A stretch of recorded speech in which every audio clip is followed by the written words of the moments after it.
मैं डॉक्टर किरण इक्का, सहायक प्राध्यापक अर्थशास्त्र, शासकीय जमुना प्रसाद वर्मा स्नातकोत्तर कला एवं वाणिज्य महाविद्यालय बिलासपुर। मैं आज एरो का असंभवता प्रमेय पर चर्चा करूंगी, जो कि एमए अर्थशास्त्र द्वितीय सेमेस्टर के प्रथम प्रश्न पत्र सूक्ष्म आर्थिक विश्लेषण के 5वें इकाई में है। एरो का असंभवता प्रमेय कल्याणवादी अर्थशास्त्र से संबंधित है। इसी यूनिट में हमने एक चैप्टर पढ़ा है, बर्गसन एवं सैमुअल्सन का सामाजिक कल्याण फलन, जो कि मूल्यगत निर्णय पर आधारित है। मूल्यगत निर्णय के आधार पर सामाजिक कल्याण के स्तर में परिवर्तन लाया जा सकता है। लेकिन यहाँ पे एक सवाल उठता है कि मूल्यगत निर्णय कौन ले।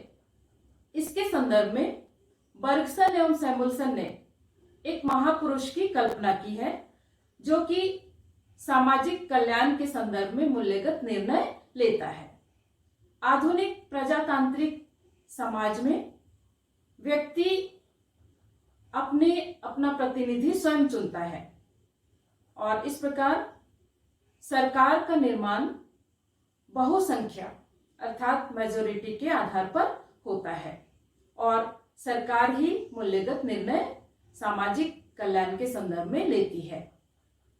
यहाँ पे इस प्रमेय में हम देखेंगे कि एरो ने स्पष्ट किया है कि बहुसंख्या नियम, जो कि सामाजिक कल्याण फलन के निर्माण के लिए आधार के रूप में माना जाता है, सामान्यतया विरोधात्मक परिणाम देता है।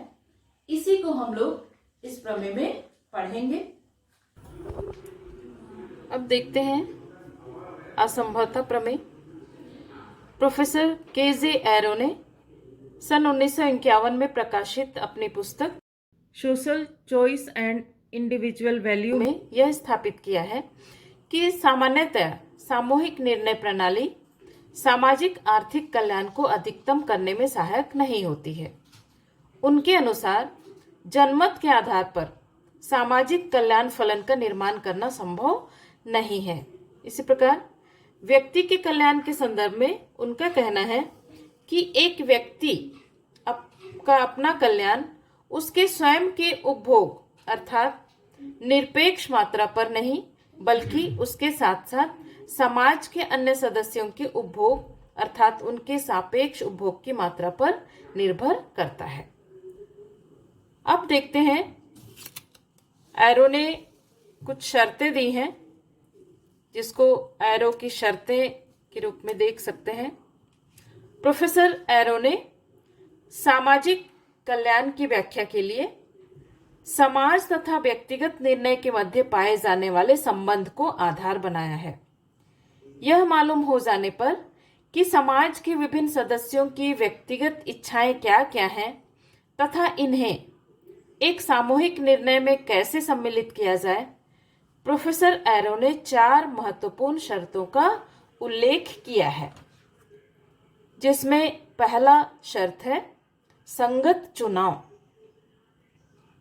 सामाजिक चुनाव की पद्धति संगत जनक एवं सक्रिय होनी चाहिए। इसका मतलब ये है कि यदि ए स्थिति को बी की अपेक्षा, बी स्थिति को सी की अपेक्षा अधिक अधिमान दिया जाता है, तो निश्चित ही ए स्थिति को सी की अपेक्षा अधिक अधिमान दिया जाना चाहिए। दूसरा है सामुदायिक निर्णय। कोई भी निर्णय समाज के सभी सदस्यों की इच्छाओं के अनुकूल लिया जाना चाहिए।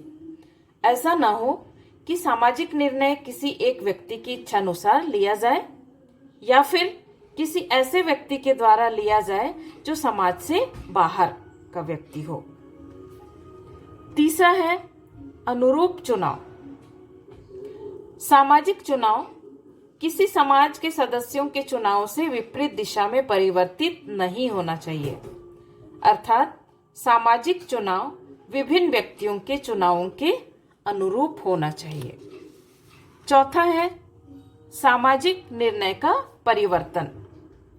2 विकल्पों के बीच कोई सामाजिक निर्णय उस समय तक नहीं बदला जाना चाहिए जब तक कि समाज का कोई व्यक्ति अपने उस क्रम को नहीं बदलता है जिसमें वह इन विकल्पों का क्रम अपने अधिमानों के अनुसार निर्धारित करता है। ये जो चारों शर्तें हैं, ये शर्तें ही एरो की मूल्यगत निर्णय कही जाती हैं। इसके साथ ही ये शर्तें नागरिकों की सार्वभौमिकता तथा विवेकशीलता को सामान्य रूप में प्रदर्शित करती है। इन शर्तों को देखने से ऐसा प्रतीत होता है कि समूह के निर्णय के लिए ये उचित शर्तें हैं, किंतु एरो का मत है कि समूह के विषय में निर्णय लेना कठिन है, क्योंकि इनमें से कम एक शर्त निश्चित रूप से पूरी नहीं होती है। अतः समूह का निर्णय अर्थात सामाजिक चुनाव एक कठिन समस्या है। एरो ने सामाजिक चुनाव के विषय में ये जो कठिनाइयां हैं, इनका स्पष्टीकरण एक उदाहरण द्वारा किया है। समूह के विषय में निर्णय लेने की एक सबसे उपयुक्त विधि मतदान होता है या बैलेट, लेकिन एरो का ये कहना है कि इस रीति के आधार पर सामूहिक निर्णय सही ढंग से नहीं लिया जा सकता, या कह सकते हैं कि अत्यंत कठिन है। इसका कारण यह है कि मतदान की पद्धति द्वारा एरो की प्रथम शर्त पूरी नहीं होती है, जिसका मतलब ये है कि समाज के एक सदस्य का अधिमान संगत होने पर भी बहुमत की रीति पर आधारित होने के कारण सामाजिक निर्णय असंगत हो सकते हैं। तालिका के माध्यम से देख सकते हैं, यहाँ 3 व्यक्ति हैं, X, Y, Z। तीनों व्यक्तियों को A, B, C में चुनाव करना है। सबसे अधिक अधिमान के लिए 3 अंक दिया गया है, मध्यम के लिए 2 और न्यूनतम के लिए 1 अंक दिया गया है। इस तालिका के माध्यम से मतदान के आधार पर कुछ निष्कर्ष प्राप्त हो रहे हैं। हम लोग देख सकते हैं कि X व्यक्ति A को अधिक अधिमान दे रहा है B की तुलना में, और B को C की तुलना में अधिक अधिमान दे रहा है।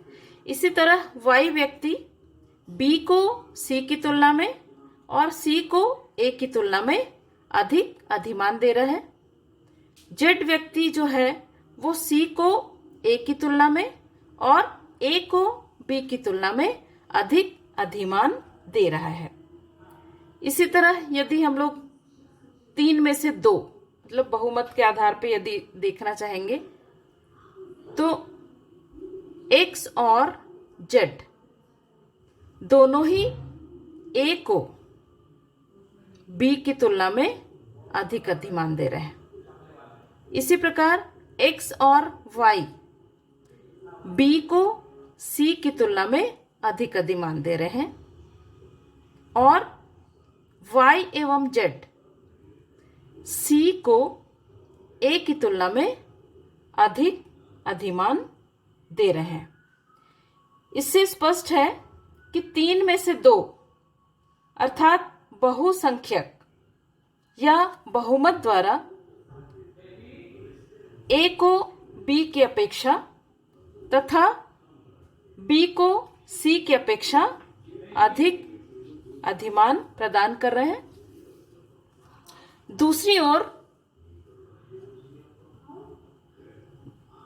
ओर भी बहुमत के द्वारा C को A की अपेक्षा अधिक अधिमान दिया गया है। संगतता परीक्षण के अनुसार होता यह है कि यदि A को B की तुलना में अधिक अधिमान दिया जा रहा है, B को C की तुलना में अधिक अधिमान दिया जा रहा है, तो होना क्या चाहिए? निश्चित ही A को C की तुलना में अधिक अधिमान देना चाहिए। लेकिन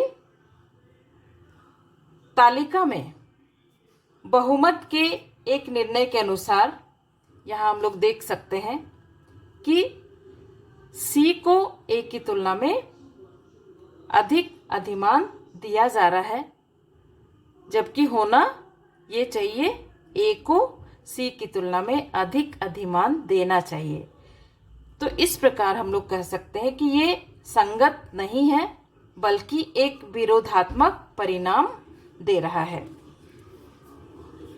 तो इस प्रकार देख सकते हैं कि जब हमें दो से अधिक विकल्पों के मध्य चुनाव करना होता है तो हमारा सामाजिक कल्याण फलन असंगत तथा विरोधात्मक परिणाम देता है। अतः किसी भी एक ऐसे सामाजिक कल्याण फलन का निर्माण संभव नहीं है जिसमें समाज के सभी सदस्यों के अधिमानों को सम्मिलित किया जा सके। इस प्रकार एरो ने जिन शर्तों की चर्चा की है वे ही मूल्यगत निर्णय कहलाते हैं। इन मूल्यगत निर्णयों के आधार पर वांछनीय सामाजिक कल्याण फलन का निर्माण करना असंभव है, क्योंकि ऊपर दी हुई शर्तों में से किसी न किसी एक शर्त का भंग हो जाना आवश्यक होता है। अब हम देखते हैं एरो का सामान्य असंभावना सिद्धांत। एरो ने गणित तथा प्रतीकात्मक तर्कशास्त्र की सहायता से सामान्य असंभावना सिद्धांत का प्रतिपादन किया, जिसकी सहायता से उन्होंने व्यक्तिगत अधिमानों के आधार पर सामूहिक अधिमान का निर्माण करने को असंभव सिद्ध किया है। एरो ने सबसे पहले दो वैकल्पिक स्थितियों के आधार पर यह सिद्ध किया कि ऐसी दशा में बहुसंख्यक नियम एरो की सभी शर्तों को पूरा करते हुए सामाजिक कल्याण फलन का निर्माण कर सकता है, किंतु यदि 3 या उससे अधिक विकल्प होते हैं तो बहुसंख्यक नियम को स्वीकार करके कोई सही सामाजिक कल्याण फलन निर्मित नहीं किया जा सकता है। अब आते हैं आलोचना पर। कल्याणकारी अर्थशास्त्र में प्रोफेसर एरो के द्वारा प्रस्तुत सामाजिक चुनाव तथा व्यक्तिगत मूल्यों के विचार की अनेक दृष्टिकोण से आलोचना की गई है। जैसे पहली आलोचना की है प्रोफेसर E.J. मिशन ने। Professor E.J. मिशन का विचार है कि एरो की सामाजिक अधिमान की विचारधारा केवल एक व्यक्ति के संदर्भ में ही स्वीकार की जा सकती है, समाज के संदर्भ में नहीं। इसके अतिरिक्त प्रोफेसर मिशन का यह भी मत है कि एरो ने एक उचित सामाजिक फलन की खोज में उपयोगिता की मापनीयता तथा अंतरवैयक्तिक तुलना को अस्वीकार करने का दावा किया है, लेकिन उसके बहुत सारे विचार के अंतर्गत उपयोगिता की मापनीयता तथा अंतरवैयक्तिक तुलना के विचार अंतर्निहित हैं। दूसरी आलोचना प्रोफेसर बामोल ने की है। बामोल की आलोचना है कि एरो के द्वारा निर्धारित शर्तों के कारण यह असंभव है कि व्यक्तिगत क्रमों के आधार पर एक संतोषजनक सामाजिक क्रम नहीं बनाया जा सकता है। यह भी स्पष्ट है कि एरो का सामाजिक कल्याण फलन इच्छाओं की तीव्रता के आधार पर विभिन्न सामाजिक विकल्पों को वांछित भार प्रदान नहीं करता है। तीसरी आलोचना प्रोफेसर लिटिल ने की है।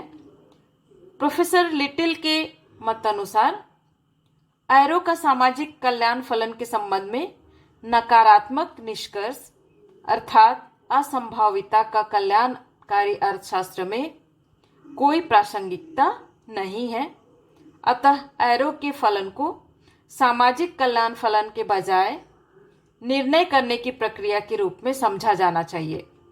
इसका अभिप्राय ये है कि कल्याणकारी अर्थशास्त्र की अपेक्षा राजनीतिक संस्थाओं के लिए अपेक्षाकृत अधिक प्रासंगिक है। अतः डॉक्टर लिटिल के विचार से एरो के निष्कर्ष का बर्गसन के सामाजिक कल्याण फलन पर कोई प्रभाव नहीं पड़ता है, किंतु रोथनबर्ग का इस संदर्भ में मत है कि डॉक्टर लिटिल ने बर्गसन के सामाजिक कल्याण फलन को संकुचित रूप से समझा है। विस्तृत अर्थ में बर्गसन के सामाजिक कल्याण फलन से ही एरो के सामाजिक कल्याण फलन को प्राप्त किया जा सकता है। इस प्रकार एरो के सामाजिक कल्याण फलन की भी आलोचना हुई, जिससे यह स्पष्ट होता है कि कल्याणवादी अर्थशास्त्र के क्षेत्र में इतनी अधिक सैद्धांतिक एवं व्यवहारिक प्रगति होने पर भी अभी तक किसी उपयुक्त मानदंड का विकास नहीं हुआ है जिससे सामाजिक कल्याण में परिवर्तन की माप की जा सके। एक वास्तविक सामाजिक कल्याण फलन के अंतर्गत उन सभी सामाजिक, आर्थिक, राजनैतिक, धार्मिक चरों को सम्मिलित करना आवश्यक होता है जो कि सामाजिक कल्याण को प्रभावित करते हैं, किंतु इन सारे चरों को सम्मिलित करना संभव नहीं है और दूसरी ओर इनकी परिमाणात्मक माप भी संभव नहीं है और इस कारण एक सर्वमान्य सामाजिक कल्याण फलन का निर्माण भी असंभव प्रतीत होता है।